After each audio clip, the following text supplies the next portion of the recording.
Okay, let's take a look at our STAAR question of the day and see if you got it correct. Seth's homework assignment is to write factor pairs that contain only composite numbers. Seth wrote 4 factor pairs for the number 132 as shown below. He has 6 times 22, 11 times 12, 3 times 44, and 2 times 66. Which of Seth's factor pairs contains only composite numbers? So we have to go back and think about those 2 vocabulary words that we learned about numbers. That numbers can either be prime or composite. And then, of course, we also have the number 1, which is neither prime nor composite.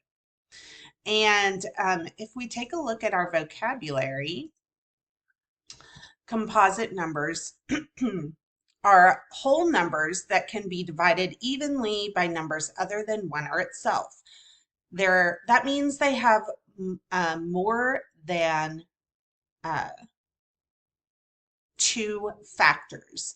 So if we look at the number 4, what are some numbers that we can multiply together to get 4? Well, we can multiply 2 times 2 and 1 times 4. So that's actually 3 different factors. We have 2, 1, and 4. Or look at the number 6. What can we multiply together to get 6? We can multiply 2 times 3, and we can also multiply 1 times 6 together. So that's 4 factors, 2, 3, 1, 6. Now let's take a look at our prime numbers. So we are looking for composite numbers in the question, but we also need to identify prime numbers, because that also helps us know the difference. A prime number is a number that can only be divided by 1 in itself, or in other words, it only has 2 factors. So take the number 11. What can you multiply together to get 11? Well, the only 2 things you can multiply together are 1 and 11. And so its only factors are 1 and 11. That's only 2 factors. So 11 is prime. So let's take a look at our examples here. Well, 6 times 22. We already said that 6 is a composite number. Okay, and that's what we're looking for. How about 22? What can we multiply together to get 22?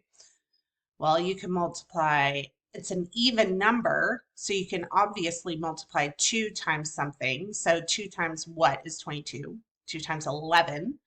And then, of course, you can also multiply 1 times 22. So that's 4 different factors at least. Okay, so that means it's composite. So here we have 2 composite numbers, and that's what we're looking for. But let's make sure that those are the only options. Make sure we didn't make a mistake. Well, the number 11 we just saw was prime. The only 2 numbers you can multiply together are 1 and itself. So we're not going to choose that one. 3 times 44.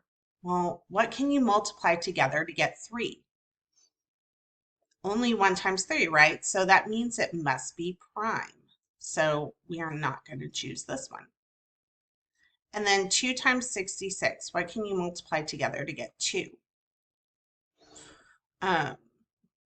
Anything besides 1 and 2? No. So that means 2 is prime. So we're not going to choose that one. So our answer must be F, 6 times 22.